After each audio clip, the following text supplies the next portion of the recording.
Biologists, what's the anatomy of an animal that surprises you the most? Story 1. There are only two herbivores that live on land, but for 100% of their diet, go out to sea to eat: the marine iguanas of the Galapagos and a type of sheep in Scotland. What's more, if you take those sheep and feed them normal grass, it will end them. Basically, an island in Scotland didn't have enough land for grazing sheep and growing crops, so they built a wall around the whole island above the beach, put the sheep on the other side of the wall, and just expected the sheep to eat seaweed. However, a diet of seaweed isn't really enough for most sheep. Seaweed is significantly lower in some key minerals like iron, copper, than grass. This put a selection pressure on the sheep to develop exceptionally good systems for extracting those minerals. But now, those systems are so good that if you now feed those sheep grass, they'll absorb so much iron, copper, that it'll end them. Story 2. Mantis shrimp are not really shrimp, they are stomatopods, which are relatives at any rate. Mantis shrimp are cool in just about any sense of the word. Their eyes are on stalks, and they can see in an almost 360-degree sphere.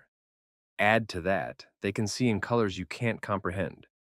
You have three types of colors sensing retinal cells, cones, making you a trichromat. You can see three base colors, and all the permutations therein. Birds have four cones, making them tetrachromats. Mantis shrimp have 12 to 16 types of cones, because they screw you in your wimpy ability to sense electromagnetic radiation. Mantis shrimp also have the ability to switch the attack they use depending on the prey item. Some mantis shrimp are specialized as spearing types, some as clubbing types, and some do both. That is to say, they have front appendages that can flick out with a g-force of 10,000, then can either spear prey to drag it back, or club the prey into submission. When the shrimp uses its appendage like a club, the acceleration of the appendages is so fast that it causes cavitation like the pistol shrimp, so that the prey is hit by the shrimp, and the shockwave too. They have been known to break aquarium glass. Mantis shrimp also use their tail as a shield to fight each other, taking turns whacking each other on the telson. Mantis shrimp are metal as crap. They will fight you even if you have 8 arms. Story 3. Human enteric nervous system.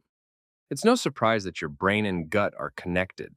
It's how you know when you're hungry, and partly why food can be an emotional thing.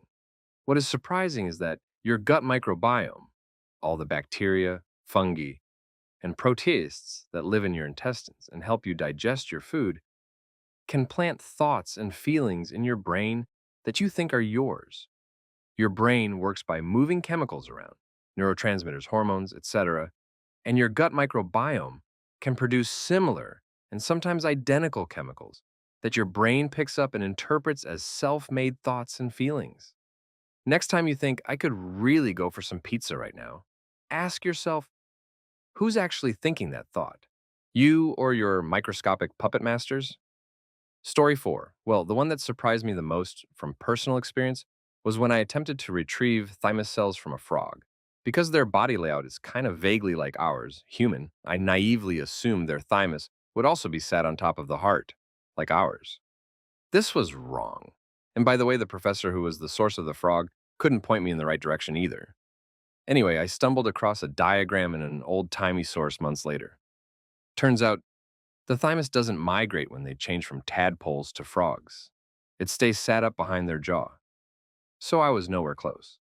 Surprise, story 5. The human brain. So far as we understand it, is all physical, but it allows for extremely complex and abstract things to be worked with and understood, like philosophy, mathematics, science, art, love, justice, plus an enormous range of emotions.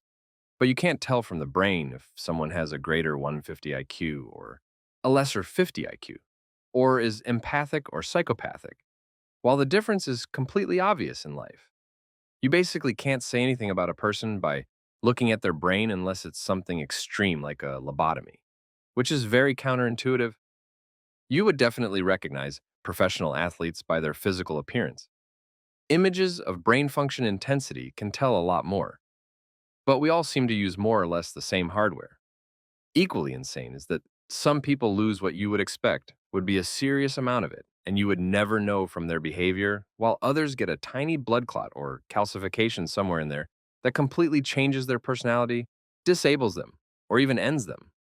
Especially things that change the brain slowly can more or less completely be compensated for by rewiring the brain.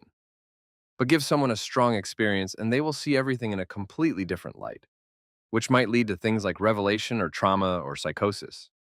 You could never tell from looking at their brain. While every brain looks the same, each is a universe on its own, and the most complex thing we know of. Story 6. It's always fascinated me how, in nearly 400 million years of evolution, not one lineage of terrestrial vertebrates evolved from anything other than the single common ancestor of all tetrapods. There are a lot of different species of lungfish today, and probably have been since the Devonian. All of the fish that are adapted for semi-terrestrial life have different structures to support weight on their fins. There is no evidence that any of these have ever evolved past being fish, however. The limb anatomy common in all amphibians, reptiles, birds, and mammals evolved exactly once. Story 7. Snakes. An enigma, if you ask me. Long tubular structures whose jaws can stretch 5x of its face, and the skeleton so flexible that it can ingest whatever the heck they do. Secondly, rattlesnakes rattle. It's not bone. Yep, it's skin. The really interesting thing about snakes is that they're not poisonous, they're venomous. People associate one with the other, but they're as different as a calzone and stromboli. So, poisonous, like many creatures, will make you ill and possibly die, such as the poison dart frog.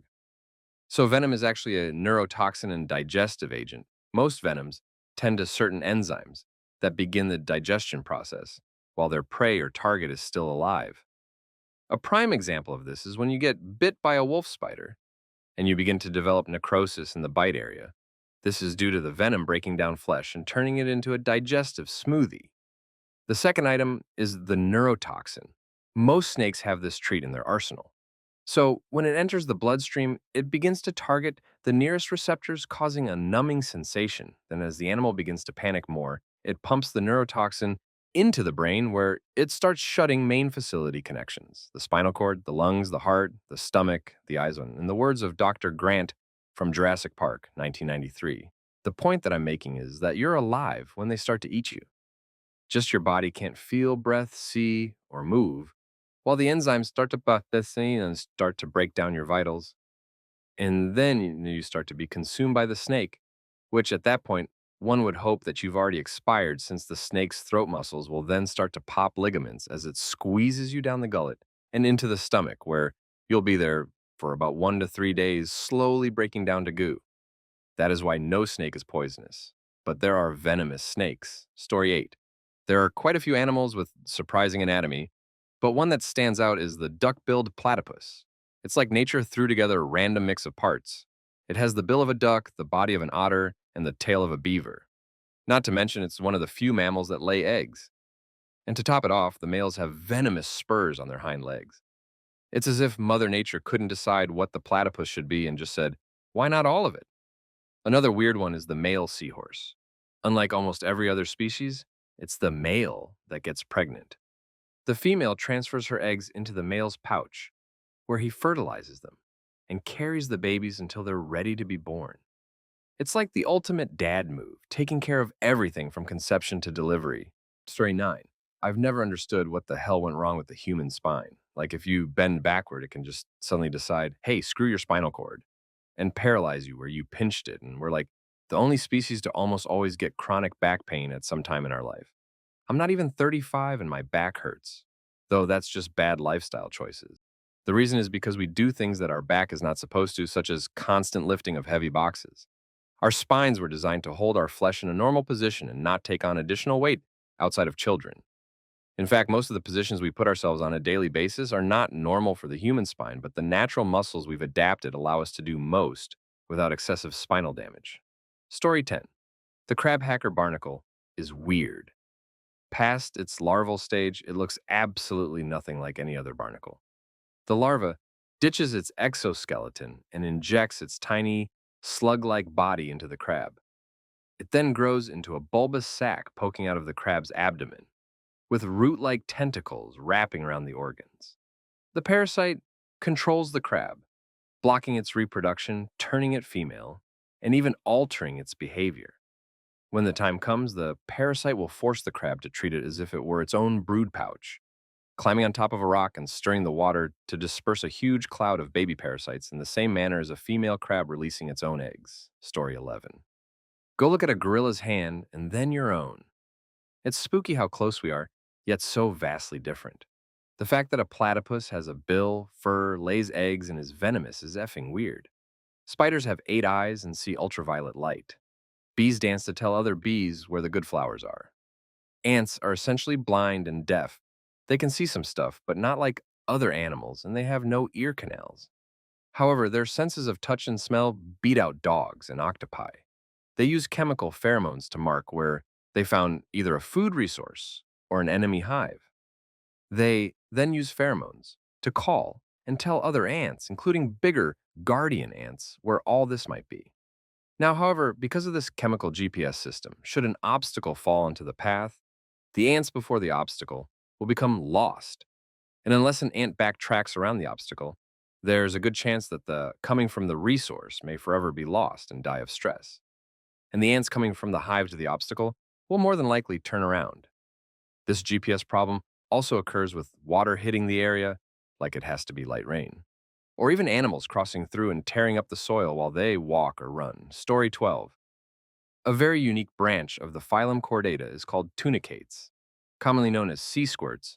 They are essentially failed vertebrates. After spawning, they resemble tadpoles with a spinal cord and the ability to swim. However, they literally just swim in a random direction until hitting a rock, glue their heads on the rock, and grow into a meat bag of an animal that sits there and filters seawater for food. In their adult form, they resemble sea anemones, and their spinal cord disappears. However, this is just one of the ways tunicates live.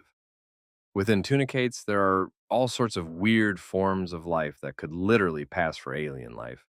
A very exotic and bizarre type of animal. Story 13. Raccoons have achieved some weird state where they are absolutely not domesticated, but also not at all afraid of people. Raccoons are stunningly clever and adept at just about anything short of technology. I lived on the edge of a forest a few years ago and had to battle them getting into my garbage on a daily basis. I used metal cans, bungee cords, rope, barbed wire, an actual motion detector which sprayed water, and occasionally I shot at them with a paintball gun. But none of that dissuaded them in the slightest. I was starting to think they could fly when I finally bought an 800 volts varmint electric fence. They may have won many battles, but I won the war. Story 14. Greenland sharks. Not because of how capable they are, but rather how theoretically incapable on paper they are. Greenland sharks are faster than sloths, but not by much. At 1.6 miles per hour, it reaches staggering speeds. Conversely, a sloth's top speed is 0.5 miles per hour, and it's not even a waterborne creature. To me, that would signal that they are most likely an easy prey for other animals and survive in niche environments. This is not at all true. The Greenland shark is a long-lived, longest of any invertebrate at 500 years, apex predator. That's right, this is the ecological equivalent of a tiger or a lion. Top of the food chain. They prey on seals. Biologists don't know how, as seals can travel a little faster. To compound everything else, most Greenland sharks have eye parasites, so they aren't seeing what they are eating. Now, if you had ever watched the movie The Lobster and pondered what animal you would be turned into and wished to avoid relationships altogether until you were good and ready, consider the Greenland shark. Scientists estimate that it reaches intimate maturity after 150 years. Beyond this, once you decide to have kids, gestation periods are estimated between 8 to 18 years. Please look on in awe at the Greenland shark, which shares the apex predator status alongside great white sharks, lions, tigers, bears, and a number of much more majestic animals. Story 15. Some parasitic species are really interesting. I think the most interesting part about some parasites is their ability to take over the brain. A species that looks like a worm, I forget the name, can force its host to run into water, so the parasite can creepily emerge from the drowning insect.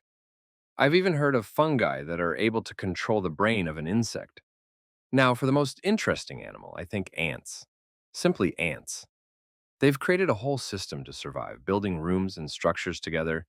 They even have different sorts of jobs for different ants and can live in a lot of places. There's many species too, and each has its own unique features. Ants also have extremely strong jaws compared to their size, know how to count, have strong climbing skills, and can send scents in the air as messages. Story 16. While not necessarily interesting skills per se, I find honey badgers awesome. They have an uncanny ability to not give a crap. Stingers, quills, and most bites can't penetrate its skin, and if a larger predator has a hold on its back, it can turn on its own skin and bite the attacker. They've been known to repel attacks of much larger predators, sometimes several at a time. They are also immune or highly resistant to most venom, able to shrug off its effect. Honey badgers are also as clever as they are resilient. They can learn to operate different kinds of door handles and drag various items from surroundings to climb previously unreachable locations. There's a video about a honey badger called Stoffel that demonstrates such feats incredibly well. I just love the little jerks. What they lack in grace, they more than make up in tenacity and cunning. Story 17. The bombardier beetle. This arthropod has two chambers in its body filled with chemicals, I think methane and something else. These chambers lead to a third chamber, where the chemicals mix together and create a new, searing hot chemical that the beetle can shoot out of its abdomen at any potential predators. This chemical is so hot, it can end small predators and seriously burn larger ones. Honorable mention, the velvet worm. This living gummy worm is the sole surviving member of an ancient group of arthropods. The velvet worm has two protrusions on the side of its face that allow it to shoot a glue-like substance at prey, trapping them in place. Story 18. Cats are obligate carnivores and come from the desert originally. This means a few things. Cats really should only eat a high meat and high moisture diet. We give them kibble for convenience, but really all the carbs in kibble and the low moisture contribute to chronic dehydration and eventual kidney disease or urinary problems in most cats. Some have excellent DNA and will live through a lot. Much like that one person you know that drank and ate like crap their whole life but lived till 93. High meat and moisture in their diet changes the skin and coat, makes it less dry and dandruffy, and more lustrous. It changes their activity level, makes them more active, and it changes their health overall, adds longevity, improves their immune system health. A kibble diet will cause kidney stones, bladder stones, dandruff, dry skin, make them more fatigued, and eventually they will most likely die of kidney disease or urinary tract issues. Cancer also feeds on glucose, so as a kibble diet is high in unnecessary carbs, they break down into simple sugars and feed cancers. Meat protein does not do this. Having cats and learning this stuff really changed my and my cats' lives for the better. They are 16 and thriving, and not just making it through day to day. Story 19. Rats. Rats are really, really smart. They can learn to use tools, are one of the few animals to show empathy, and can teach themselves beneficial behaviors. One example was one of our pets, Clarence. We adopted him at around 6 weeks old and never taught him this. But if he was riding around on your shoulder and wanted to go to a specific place, like the couch or the kitchen counter, he would go to the shoulder that was closest to his destination and tug on your sleeve with his teeth until you lifted your arm and made him a bridge. He also used to be able to open the other cages in our rat room to let the girls out. He was an amazing little fella. They all are. Story 20. A rabbit's favorite food is not carrots. In fact, the only part of a carrot most rabbits would be interested in would be the green sprig out of the top that you never actually see in stores. If you try to just feed your bunny carrots, it won't survive. The idea that rabbits love carrots comes entirely from Bugs Bunny constantly snacking on one. Why do bugs always have a carrot? It was originally a parody of a scene from the 34 movie It Happened One Night. The movie is mostly forgotten these days other than by film buffs, but won Best Picture back in the day and was extremely well known in its time. There's a famous scene where Clark Gable is gnawing on a carrot while being snarky. So they had 1930s bugs gnaw on a carrot and snark. Audiences at the time would have instantly recognized it just as easily as anyone around in the early 2000s recognized all those slow-mo kung fu comedy sequences as Matrix parodies. Bug's carrot became his trademark, and the origin has been forgotten, so now everyone thinks rabbits love carrots. Bonus rabbit fact: if you live in the woods and eat nothing but rabbit, you'll die. Rabbit meat does not contain all of the necessary nutrients to sustain a human. So if you only eat rabbit, you'll eventually starve to death, no matter how much you eat. Bonus, it happened. One night fact. The old joke about showing some leg while hitchhiking to get a car to stop also originates from "it happened one night." Story 21. Some animals can regenerate parts of their body. Sharks can regrow their teeth. Imagine the thousands of dollars some of us wasted on teeth, and how easy it was when we were kids to just grow a pair of teeth. Yes, I would definitely prefer to save a few thousands of dollars and have healthy teeth. Or how human babies can regrow entire fingers if they are a few months old. Would change the lives of amputees, and don't tell me how the human body can't do it. It doesn't want to, it's a scumbag. Same way a human body could regrow any organs it wanted to. Not sure about the brain, but that would make such a huge difference to people. Our DNA is crap. It doesn't really want humans to survive as individuals. Story 22. Horses absolutely do lay down to sleep and will often nap during the day. I assure you, they are more than likely not sick or dead, especially if there is more than one laying down. Yes, it is kind of you to notify the person who is living there, as these creatures are hell-bent on self-destruction, and colic can happen any time to any horse. And with colic, time does matter. But maybe stop and see if you can get the animal's attention without trespassing. Often just whistling and making loud noises will at least get them to move their ears. I've had several people knock on my door over the years to tell me I have a horse down in my south pasture. I go check, and sure enough, one or more of my herd of fatties is laying out, sunning him or herself, and snoring away. I wake them and tell them to get their lazy butt up because they're scaring people. Story 23. Here are some small bits of advice from someone who works in the cat room of an animal shelter. Next time you go to a shelter and want to pet some kitties, perhaps these tidbits will help you have a better experience. You can very easily avoid being bitten or scratched by a cat if you simply approach slowly and from the front. By slowly, I mean quite slowly. It can take like 5 minutes to get a cat to allow you to touch it even a little bit. Always start by petting their head and be very cautious when petting an unfamiliar cat's body. They hate it for whatever reason. I've known so many cats who are total cuddle monsters until you try to pet their shoulders or back. Stick to the top of the head, the chin, and behind the ears. Also, this should really go without saying, but never ever startle an unfamiliar cat. You will be screwed. If a cat is sleeping, feel free to wake it up. If it's too sleepy to be bothered, it will ignore you or walk away. But if you're going to wake it up, put a hand in front of its face and make soft noises. If it still doesn't wake up, slowly increase the volume. Don't be afraid to talk to cats. In my experience, a soothing, constant tone actually calms them a lot. Make sure it's soft and sweet.